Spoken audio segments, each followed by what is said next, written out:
guys doing today? I am the British Pony, known as Not the Luck, and welcome all. Hopefully you could hear me clearly, and we'll be continue reading my fault, which is getting pretty interesting.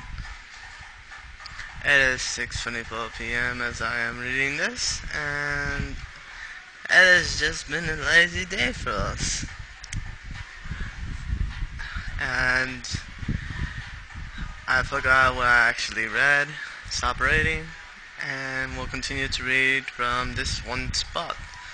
Cheerio, and hopefully you enjoyed. Stay tuned to the end of the episode for the outro, and thank you. Stepping aside, she guessed into the room. Of course, Twilight. Come on in. As the unicorn Pegasus and two other ponies walked past her, the rainbow-made Pegasus locked eyes with the nurse that had been in her room last night.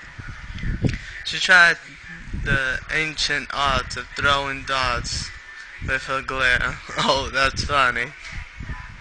But if her attack had any success, the pony with a white coat gave no intention other than a calm stare, coupled with almost impenetrable smile.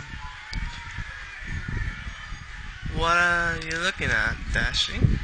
Rainbow Dash leaped up in front of her as the pink wall of hair and pony appeared right in front of her face. Gah!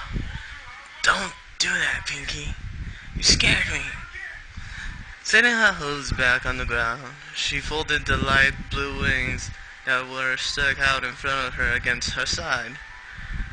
I was just looking at the nurse over there. Pink Pie had turned and looked whatever Rainbow Dash had been looking at. What nurse? Don't you see her? She stepped back into the hallway and pointed at where the nurse had been. What? She was right there. Ooh, I bet you've seen a ghost. Standing up on her back hooves, the pink pony waved her hooves mysteriously. Ooh, look out, Rainbow. They're coming for you. That was terrible. Deciding into laughter, Pinkie Pie hooked a hoof around the bell-wheeled Pegasus and rocked side to side. Rainbow Dash Man waved through the air as she shook her head. Pinkie Pie, you are so random. Come on, let's go see Rarity. Casting one last look at where the nurse had stood standing, she led the still giggling pony into the now lit room with the other three clustered around the bed. I think I said that right. The two joined the rest of the intensity, felt the oppressing weight of silence settle over them. Surprisingly, Fluttershy was the first to speak, her soft voice seeming infinitely louder as it cut through the silence. Is she going to be okay? Her innocent eyes looked to each of them before returning to Rarity. Oh, Rarity, I hope you're gonna be okay. Whoever that was. A slight sniffle came from behind the sheets of pink hair that hid the butter yellow Pegasus' face.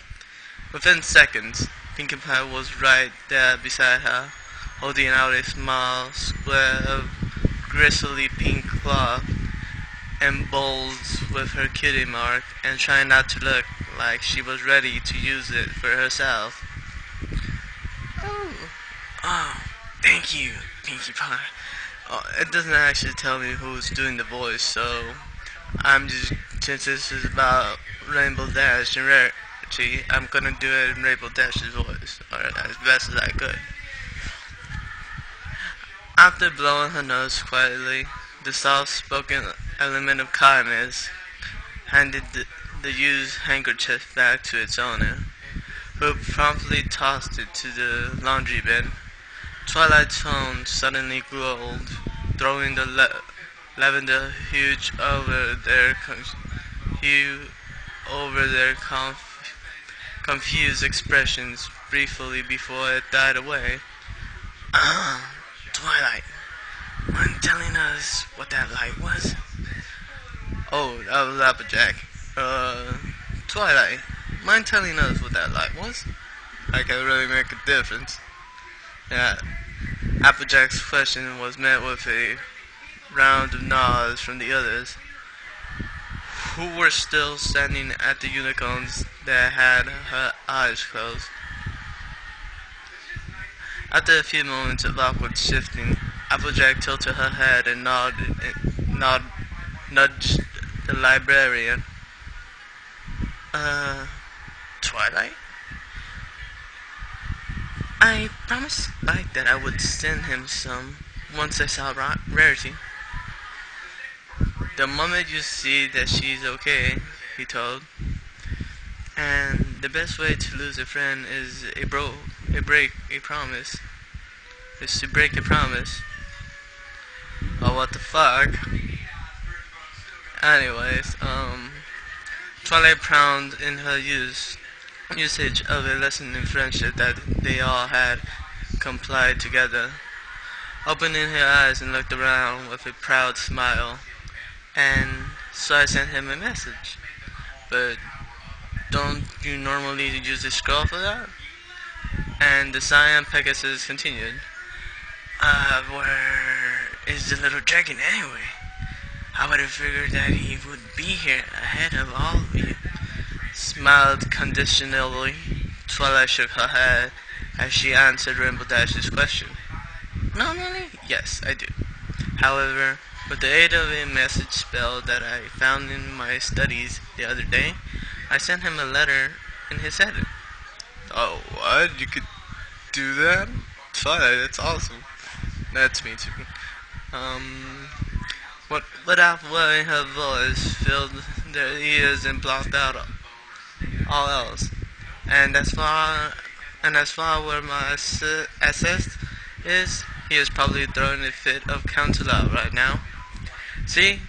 He tried to get back to Ponyville, but the train station is undergoing maintenance, so he has to wait until it's finished in 2 days. Oh. I hope he's alright. Oh, my bad. Oh, I hope he's alright. Fluttershy's voice was shaky with the recent intersection in the place that she believed to be more private. Oh, oh. But, Twilight, why don't you just use your magic to take him here?